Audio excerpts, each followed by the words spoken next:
Hello again, my name's Gabe Zollner. You know, I posted a video about Harrison Ford, and the title was Harrison Ford Needs to Hang It Up. And that was in reference to what could have been a rather disastrous incident when Harrison Ford was landing a tail dragger at John Wayne Airport in Southern California.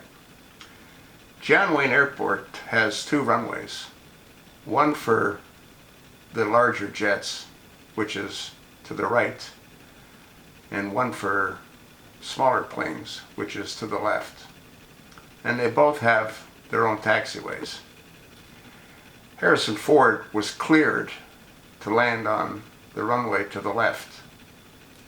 He was cleared by the controllers. Now the control towers have two controllers at a minimum, one for landing traffic and one for departing traffic. Harrison Ford was lined up on the taxiway, and there was a 737 that was holding on the taxiway. What has to happen, for you folks that don't necessarily know how it works in airports, when you go to start your airplane after having done a pre-flight, you can't move it until you get a hold of ground control. And you have to pick up ATIS, which is the information local to that airport at that time. So you contact ground control and you identify who you are. Brahms 1807 Lima.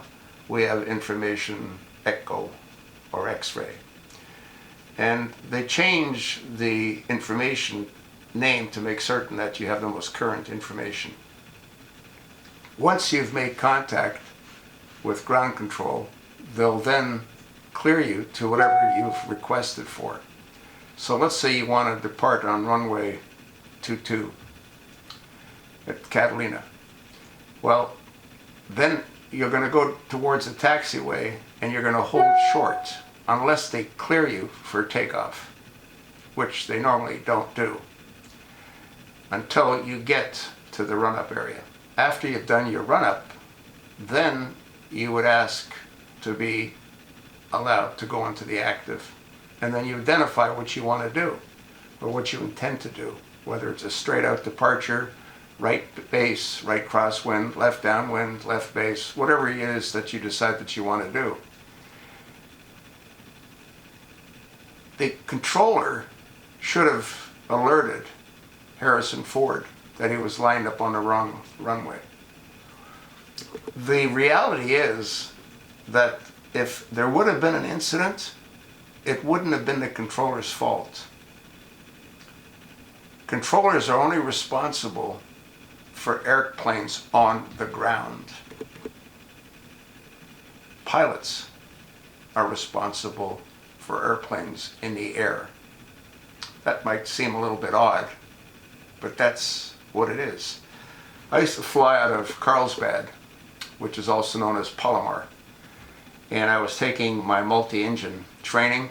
I was going to take the test or the flight review with an FAA designate on, I think it was a Wednesday, and the weekend prior to my planned check ride, the aircraft was being flown by a 20-year-old stewardess with her instructor. They took a straight out to a right crosswind to a right downwind. And a Mooney came in over the ocean doing a left downwind. They were flying a VE-76, which is a Duchess. It's a twin-engine, four-seater Beechcraft. And the airplanes were at pattern. Pattern at Carlsbad is 1,400 feet. They both collided. I never got my check ride. When that incident took place, I called the flight school and we discussed what had happened. And I thought that the control tower, since Carlsbad is a controlled airspace, would have been in real deep trouble. As it turns out, they're not. The pilots that are now both dead, the stewardess is dead, they were at fault. And it all came down to neither one of them obviously communicated and announced their intentions. What they should have done is Beechcraft BE-76, and they should have given their tail designation number, right crosswind departure or right downwind departure. If they would have said right downwind departure, the Mooney, listening on that same frequency, would have realized that that's what they were doing. And he was coming in on a left entrance to runway 24, which is the runway at Carlsbad. It's runway 6 or 24. 24 is the most common because of the way the prevailing winds blow. In either case, I think Harrison Ford should probably no longer be allowed to fly by himself.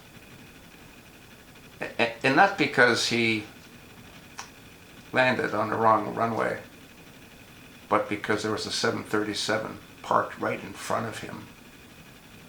And how he never saw that is mind-boggling.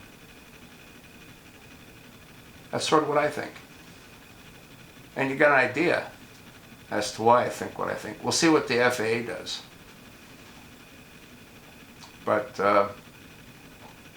it could have been a disastrous event if that airplane that Harrison Ford was piloting hit the side or any part of the 737, which was full of fuel, ready for takeoff.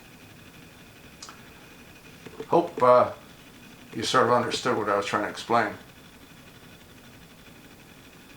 Pilots out there know what I'm talking about. Thanks for listening.